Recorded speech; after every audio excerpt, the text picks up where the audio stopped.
For many stroke survivors, life can take a long time to return to normal, if ever, with many having problems with their movement. But now a tech firm have developed a virtual touch system to help alongside physiotherapy to simulate and stimulate the person's sense of touch. I spoke to the CEO of Morgan Innovation and Technology to discover how they intend to help people as well as possible wider uses.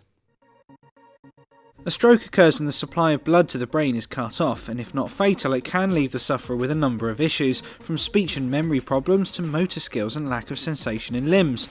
Now though, a tech firm from Petersfield is developing a system that aims to retrain a person's sense of touch and stimulate their recovery. We developed it in conjunction with the University of Southampton, who approached us many years ago, and RealSim technology is we put together to mimic the sense of touch in the hand.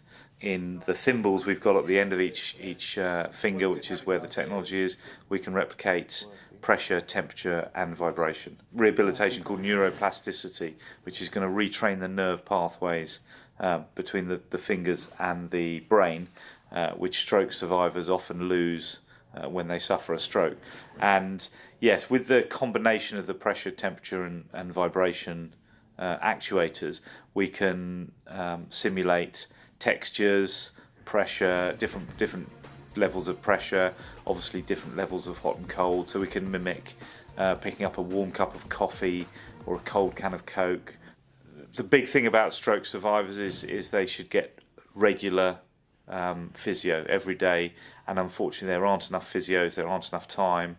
The concept is still, this is a home health device. We gamify it, so it's interactive, it's fun. It's not just sitting there on your hand. You're actually playing games. You're going up the levels in those games.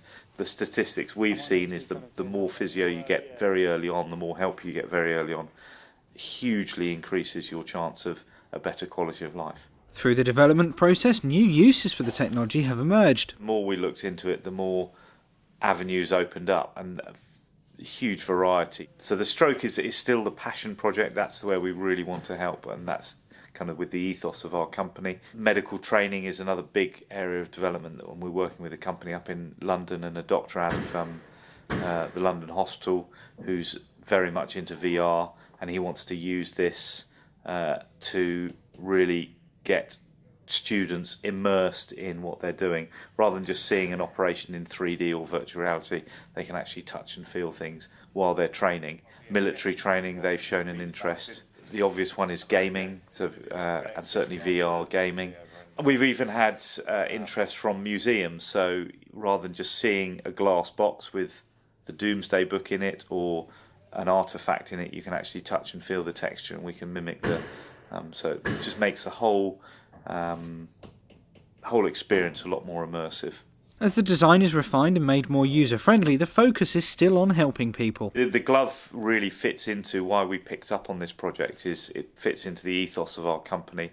All the design and development we do, one of the stipulations when we take on a project is, does it make an impact on society? So this clearly fits into that bracket, and why we took on this project, and we've invested in this project to get it to market. All while making it more robust, smaller, lighter, the usual things. This first prototype you've seen is, a lot of the parts in here are made out of things we had in the office and had in the R&D lab, and we've taken from other products that we've developed and things. So it's very clever technology, very worthwhile cause, we hope. This is Richard Stringer for That's TV.